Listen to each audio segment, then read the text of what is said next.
What's going on, everybody? Welcome back to another episode of the Nerdz Enigma Podcast, powered by SportsNerds.com. Today, I have a special guest from WVU and the guy that was the first high school player in West Virginia history to rush for more than 3,000 yards in a single season, first team All Big East for WVU, and a seventh-round selection in the 2004 NFL Draft for the Atlanta Falcons, and one of the greatest Mountaineers of all time, Quincy Wilson.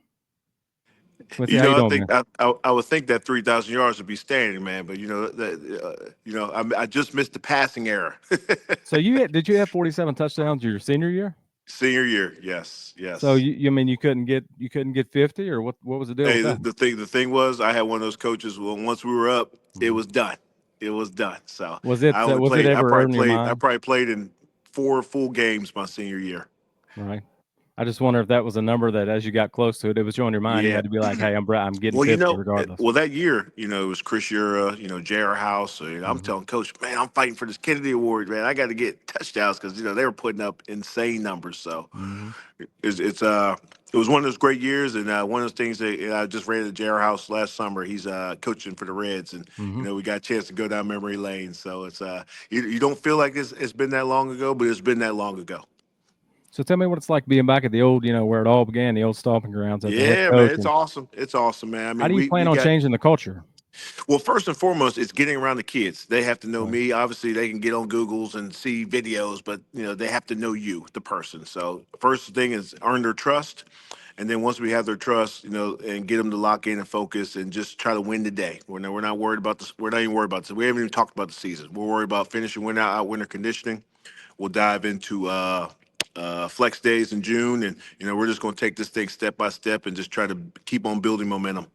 And I know it can never go back to, like when we played, it can't go back to how it used to be. But as far as the Yeah.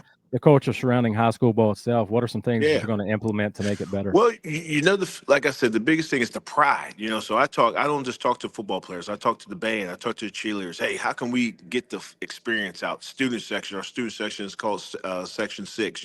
How can we enhance it? Is it T-shirts? Is it smoke? Whatever we got to do to enhance, the game day experience and make it cool again. To spend your Friday night, watching your classmates out there playing ball. So tell me about your time at WU. I know Avon Cobourne pretty well. And, Yeah. we've talked a bunch. So tell me what kind of teammate he was. You don't have to be necessarily biased or be not. You can tell me what kind of teammate he was before you had the Well, chance to own the backfield for this is the yourself in thing. I went to 2003. West Virginia. Don Nilly came to my house, sat on my couch, and my mom said, "No, that's where I'm going." So I was like, "Mom, I got all these visits," and it was a no brainer. So to get the chance to play with him, it was awesome. So obviously, my freshman year, I got to play special teams and play a little bit on the role. And my sophomore year in the spring, I got hurt. So I took that year off, and obviously that was Coach Neal's first year. So that next year, as I'm coming back, obviously Rich Rod and them come in, and they came in like like brainstormers, man, wiping, cleaning the house pretty much. So I had to deal with obviously coming back from injury and a new staff. So but the greatest thing is they taught was competition. Competition, competition, competition. Whether you're lifting, whether you're running, whether it's out there on the field. That competitive, like that iron sharpens iron. So and having a guy like Avon who worked his ass off, man. That's one thing about that guy. Like I never see him take a day off, man. And he always had a chip on his shoulder, and he's always like working, and that's rubbed off on me because football came easy to me. Fight school, you just you do your thing, man. You've always been the fastest or the biggest, and then you get as they say, when you get up there with the big boys and everybody's just as fast or faster than you, so Mhm. you have to learn how to adjust. So having him helped my football career because as I went on. That junior year, obviously, we got a chance to play here. My senior year, I brought those other guys along. Like he brought me along with KJ and Jason Colson and Eric Phillips, and as I got in the league, that was what kept me on the roster for 4 years. I was tough. I knew everything I had to do, and I would compete with anybody. So how big an influence was your dad? Everybody knows his background as far Yeah. as you getting into football at a young age.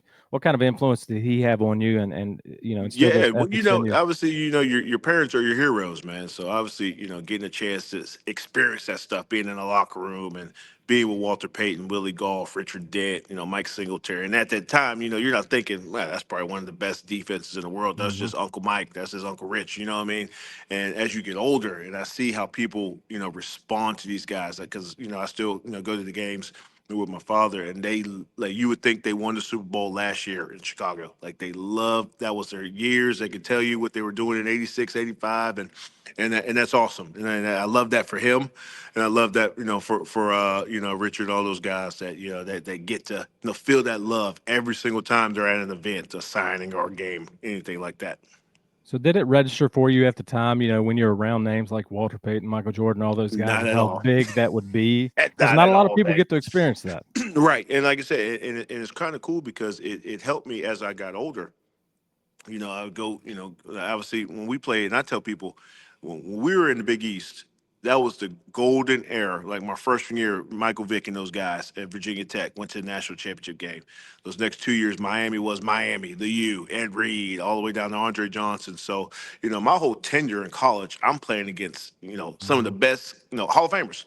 Hall of Famers, and not just college and Hall of Famers in the NFL. So, uh, but like you say, you don't think of it as, oh my God, there's Ray Lewis. You think of, hey, I can't wait to go against that guy and make sure we're doing our thing. So it was awesome, and like you said, it's one of those things where I'm glad I got to be a part of that, and we were the first team to win the Big East championship, and kind of start that ring, and then Pat and Steve and Owen and those they took it to another level, but we were the first.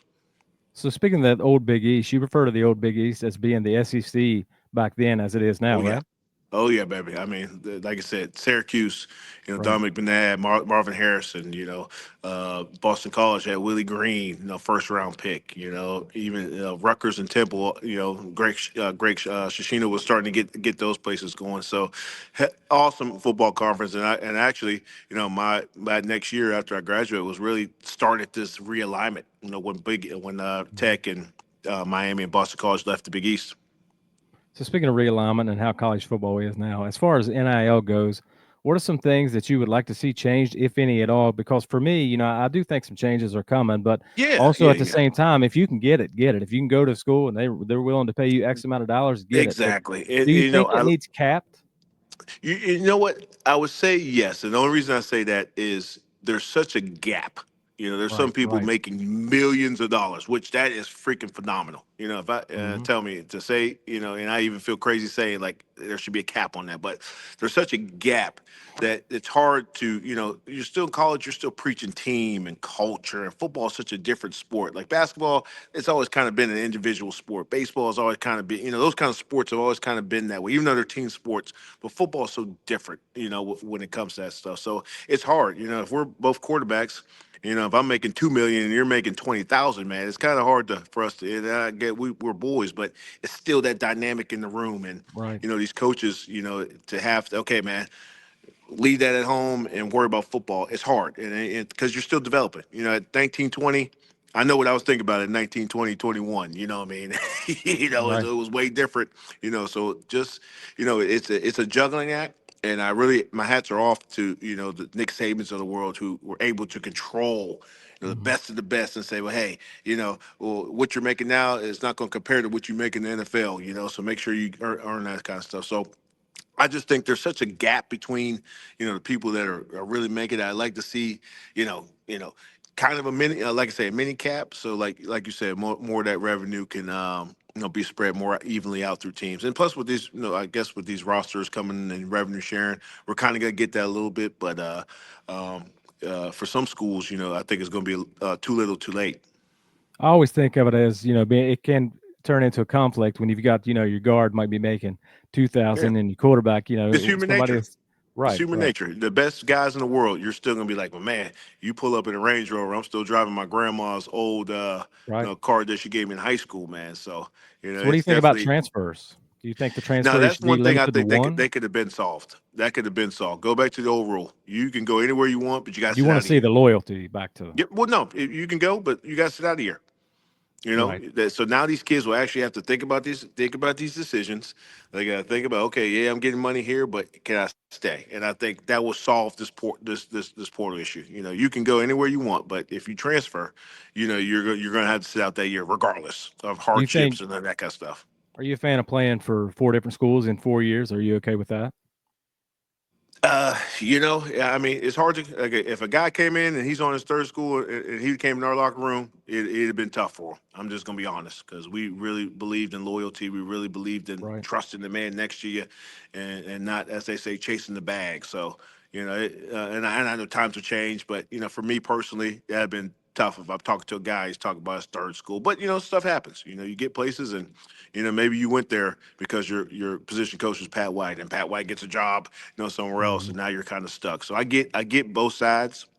But again, I think I always tell kids, and I will also tell our kids as a recruiting, you're going to the school. You're not going. Yes, you're going for coaches, but you're going to the school. Can I see myself in the dorm? Can I see myself with the team? Can I see? You're already kind of thinking that in your head that, hey, I might not have this coach for 3 4 years, so I'm not going for the coach. And yes, recruiting, is about personalities and relationships, but you have to also think about the bigger picture. So I think if that rules in, I think it will save a lot of schools and a lot of kids heartaches because then some people jump and there's no room for them. And now a lot of these guys are stuck in limbo, and when they could have just stayed where they were at. And it's got to be tough in the coaching ranks as far as you may be a powerhouse with all these guys one year and the next you may be building out of the swamp again, trying to figure out Yeah. it's like Well, at the it's an at the ordeal. younger levels, and like I said, and I've just came from there. You got to sell. Hey, come here for two Mhm. years, and Ohio State, Marshall, and WVU are gonna come give you some money, man. So you got to sell that. As much as you hate to say, you want your guys around for 4 or 5 years. That's just not the reality of sports. Really, especially in football. As much as people come around. So at those lower levels, you want to sell. Get in early, sell these guys that, hey, come here, do your thing, and that somebody's gonna come get you. So going back to 2003 in the Miami game, you've heard about the run, you've heard it many, Hmm. many times, so we won't touch too much on that. But I just want to know prep going into that game with how Hmm. loaded that team was on both sides of the football and Right. them being one of the greatest, stacked teams of all time. So what was preparation like going into that game to have to face some of those guys? Man, it was awesome because the year before we ran for almost 400 yards against them. We now obviously they pulled away from us at the end, but we knew we could run the ball against these guys. So going to the game was supreme confidence. And again, A, from the way we trained, and B, just as the year before, and you talk about the play, and like I say, it's been well documented. But we had put that screen in that week because, again, they're man, get off the ball, fly off the ball, so screens and quick game are going to, that's the kind of teams you run screens for anyway. So it wasn't a play that obviously we ran much, the year, but we knew it was going to work. So when they called it, obviously, Vince Wilfork, future NFL Hall of Famer, we don't even block him.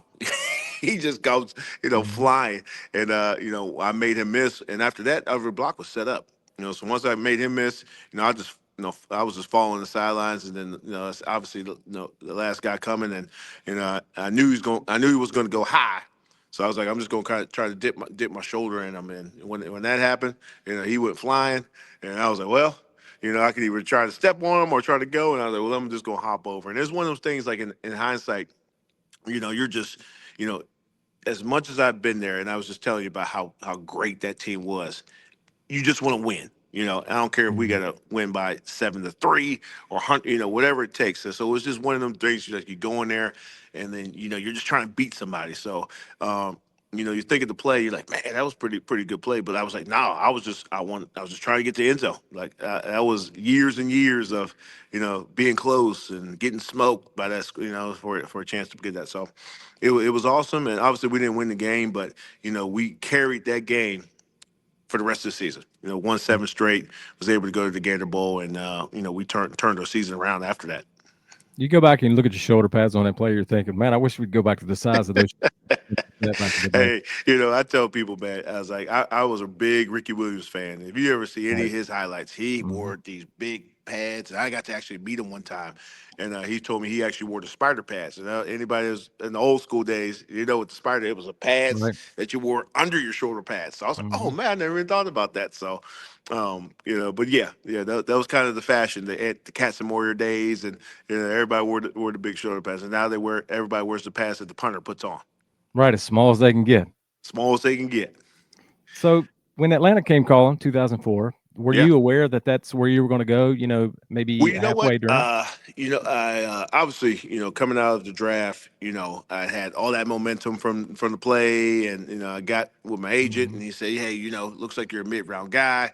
Went to the combine, performed, top 10 and everything at the combine, so I felt good, about being drafted. Now, obviously, you don't know where you're going to go or how the draft's going to fall. So the thing that kills you, people don't realize, is that they start calling you like a couple rounds before. So Hmm. say Right. the third round comes, the Steelers say, hey, if you're around in the sixth, we're gonna call. But people are calling you. So obviously this is cell phone days. So every time I'd open my Hmm. phone, everybody I was kind of having a draft party. Well, not really a party house, just people were over, and everybody kind of get real quiet, real quiet. And I was saying, I wish they would have told me that. But every time I picked up the phone, I'm like holding my breath and Right. oh yeah, okay, so really, as you go through, and then obviously, it only used to be 2 days, so it was a long, long Hmm. day. So obviously, once you get to day 7, you're like, hey, I'm sick of people calling, I just want to go. And I tell people, John Gruden called.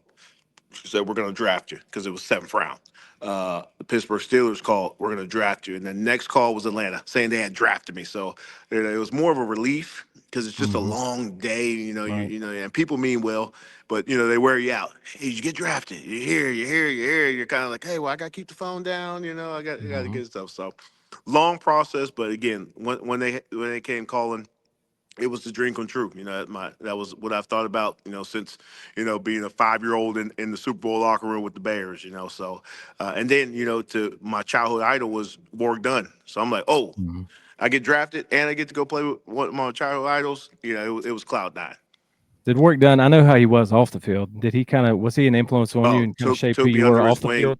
took me under his wing instantly. He's like, hey, this if you want to stay in the league, this Right. is how you do it, man. You got to take care of your body. You got to take care of your money. You got to be able to say no. You got, just all those little tidbits that he was a big bro, and obviously, we're playing the same position, but he knew, that they see, as like you say, when I was in West Virginia, I seen Colson, I seen those guys, I seen how Mhm. good they were, and I didn't want them, to have those kind of pitfalls that I had at West Virginia. So it's the same thing in the league. Some of the things he probably went through, in his early, Tampa Bay days.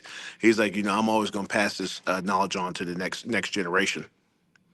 So who else had? Obviously, I was happy when the seventh round came because I've been a lifelong Atlanta Falcons fan, so I was happy that day. But tell me, as far as your NFL career as a whole, especially into Cincinnati, who else had an influence on you in the locker room and on the practice field and things Yeah, like well, that? we had a great. I can really say we had a great group down there, and it was obvious. Obviously, we went to the NFC Championship game. Well, Mike, obviously, the common, being the Big East guy, so I had a natural bond with him. Mike Jenkins, was our first round pick. We trained together in Arizona, so it was like having a brother. I was like, hey, we've been together for 3 months, so that guess. So we almost had kind of a college atmosphere, if that makes Mhm. sense. Us, D'Angelo Hall, and we kind of all kind of say, hey, we're gonna make sure this '04 class is the best class that's ever played for the Falcons, and Arthur Blank and Jim Moore Jr. They did such a great job of just prepping us. We even had a thing called Falcon University where we had to learn how to cook. We had all that kind of stuff that we had to do because they wanted you guys to be successful. So it was awesome experience, and obviously at the end, I got a chance, to get on an active roster, which is everyone's goal, you know, in the league. And obviously, I would have loved to stay because, like I said, you spent, since April, till Mhm. December, I spent, every day with these guys. So it was a really tough decision, but you always got to do what's best for you and your family. So I know you were at the scouting combine this year. As far as current Yeah. NFL goes, did you see anything at the scouting combine that kind of caught your eye? As far as individual players go, did you see anything that stood out to you? Well, the last 2 years I've got a chance to work with the Reese's Senior Bowl. Jim Okay. Nagy and those guys. There was a program through the NFL Trust that we go down there and be, basically group leaders. So guys that played in the league, guys that have been through those games, and just kind of be that unbiased voice for these guys down there. So my first year I had the linebackers, and I fell in love with it. The whole Mhm. process, the week, this, you see, because you see yourself in them, what they're thinking, and they got their agent telling them this, and they got, there's so much going through their head, and they're so close. You know what I mean? Like the draft Mhm. is, it seems like a long time, but once the season's over, it's 4 months till draft day, so you have to squeeze a lot in there. So Went to, like, obviously, went to the combine the year before, and just to make sure our guys were good, and just to be that face to say, hey man, keep going. And just a tradition that I'm always going to do, man. It's such a great event. There's so much that goes into it, and it's exciting to see those guys. We get them in January, and they're kind of boom, and then within a month and a half, what's changed for them. So Scouting Combine is awesome. It's opened up to fans now. Like that last day, Mhm. like I said, it was way more people there last year. That more people this year than there was last year. So it's an event that grows, and Indianapolis is a great city. If anyone's never been there, they should go there. It's a great city, and just a great event that I always, as long as I can go, I'm always going to try to be a part of it. So as far as you joining the coaching ranks, was that something once you got out of football that you always had in the back of your mind that you wanted to Actually, do? no. I got introduced to college coaching on the back end. My father, you talked about earlier, ran a foundation in Chicago in Fosco Park, and was working with inner city kids, and I absolutely loved it. And I think about my son. And there was 4 or 5 year old kids that walked home, like. Like Mhm. in Right, this valley or where we live, there would be no way, but that was right. that was their element. That was what they lived in. I wanted to take those kids under our wings and dive into it. So I worked with kids for maybe the first couple of years, and I was in Chicago, and then obviously got a chance to move back to West Virginia and get the sales. And it was obviously the year. That we went to the Orange Bowl, with Tavon, those guys scored like 90 points, and I haven't got to meet Dana and those guys. So I said, you know what, I'm gonna go down and just introduce myself and tell them, this ex-player, and if they ever need anything, because I was in Wheeling at the time, and Mhm.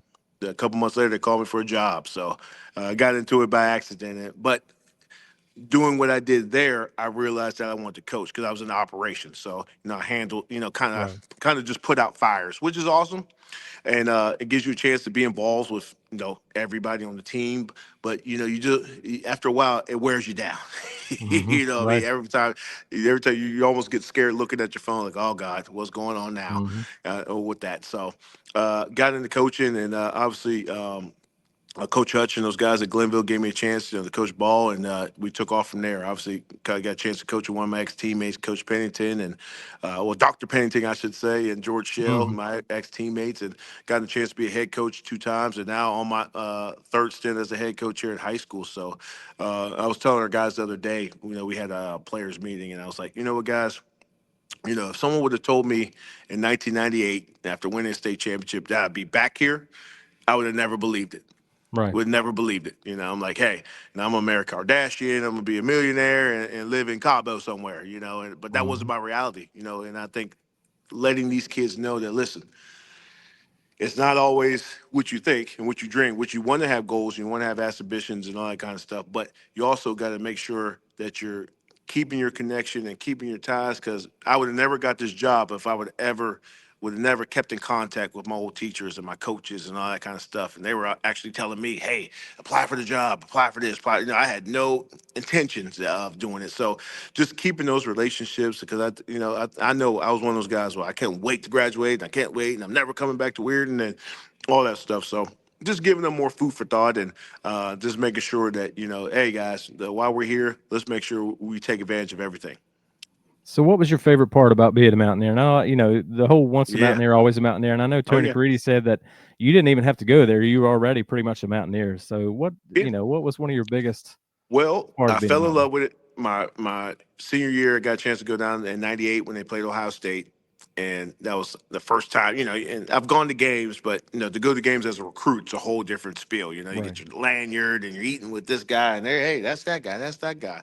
I got a chance to read Rashid, and like I said, we're still buddies to this day, and fell in love with it. Fell in love with the atmosphere. Fell in love. I pictured myself out there running through the tunnel and playing for the Mountaineers. So what I tell people is just the love that you get. Now, I haven't ran for a first down in almost 20 years, and any place I go in Morgantown, it's instantly, hey, Quincy, Right. man, we love you. How's things going? And it's genuine. It's not just people talking to you to talk to you. It's a genuine love for the Mountaineer people, and it's football, it's basketball, it's baseball, and that's because there's no professional team in WVU. So our professional sports in WVU, nothing against Marshall. The Mountaineers, man. And these kids grow up wanting to be Mhm. Mountaineers. They grow up wanting to play on Mountaineer Field, and they grow up, wanting to be out there and be successful. So And so to answer your question, a long way to get to answer your question, but just the fact that the love you receive once you're done, and that like you get to get back and get invited to everything. Half the time you got to tell people no because there's just so much Just can't stuff do it going all. on. You can't do it all. So, but there's a lot of great things. Obviously, Rich Rod is back, which is awesome. Mhm. So I think some of that, that I won't say not that the fire in the program had been out, but I think there's a renewed energy, about the season this year, and people are very, very excited again about Mountaineer football. Like I said in the beginning, I hope some of the recruits know what they're getting into as far as Rich Rod goes. I hope Yeah. they understand Well, what's any about to take kid, place. as I always say, any great player wants to be coached. Right. Wants to be coached. Hey, how can I Mhm. get better? I know I'm good, but how can I get better? So if any kid that has a problem with that, they're insane. There's no better developer of guys than him and their strength, Mike Joseph and those guys. They do such a job of getting these kids prepared. So, like you said, it should be an easy sell. If you're the best players in the state or within the local states, that should be top one on your list. And finally, before I get you out of here, I ask you the same thing I ask everybody else to wrap it up. What's something that you want people to know about you that they may not? Wow. That's a good question, man. One thing that people don't know probably is how much passion and care I have for other people. There's been so many events that I probably haven't even posted. That you go to like a bowling event, or you do something for autism, or you do something, you sign something for somebody, or you don't have something, so you just do it. So just learning, to be humbled. I think that humble beginnings from my mom, Kyle Wilson, and my dad.